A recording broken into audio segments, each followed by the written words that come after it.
pag tayo ay bumili ng brand new na kotse, isa yan sa mga itatanong sa atin ng salesman. Sir, ano po ba yung gusto nyong tint na ilagay sa inyong sasakyan? Okay, kung gusto nyo kasi ng total privacy, mag dark tint kayo.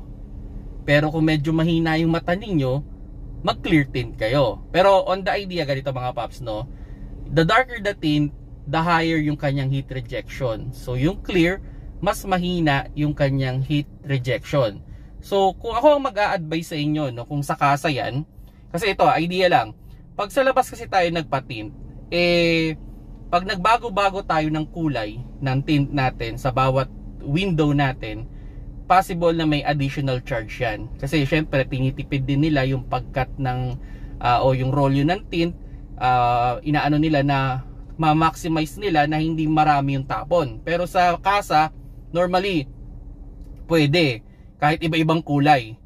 So kung ako magsasuggest sa inyo, kung ang hinahanap ninyo is privacy, medium tint sa windshield, then dark sa palibot. Yan. Medyo hindi kita kayo yun sa loob. Unfortunately, pagdating ng gabi, medyo madilim nga lang. Kumbaga, alas 4 pa lang sa labas, alas 6 na ng gabi sa loob ng kotse ninyo. Now, ito yung isang suggestion ko rin. Ako, ito yung pinagawa ko Yung harap, clear. Okay? Yung dito is medium. Then yung sa likod, dark na. Okay?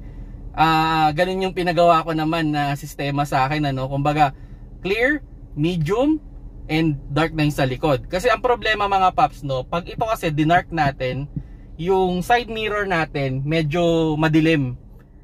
Syempre, pag tayo ay nagpapa-atras, hindi natin masyadong kita pag super dark. Pangit naman kasi pag yung papabilugan pa natin. Okay? And syempre, priority natin yung harap, clear, para mas malinaw naman kahit gabi. Yung sa likod, para ano naman yun, wala namang pasahero lang naman yun nandun. So, para yung init, mas mataas yung heat rejection. Yun yung para sa akin, yun yung suggestion ko sa inyo. Kung sakali magpapatin kayo, kung pwedeng mag-iba-iba ha, pero usually sa labas, pag nagpatin kayo, talagang inaano nila na kung ano yung sa gilid, lahat pare-pares lang dapat. Tapos yung harap tsaka yung likod, usually may additional pag iniiba ninyo yung kulay. So yun mga paps, sana nakakuha kayo ng idea with regards tint ng inyong sasakyan.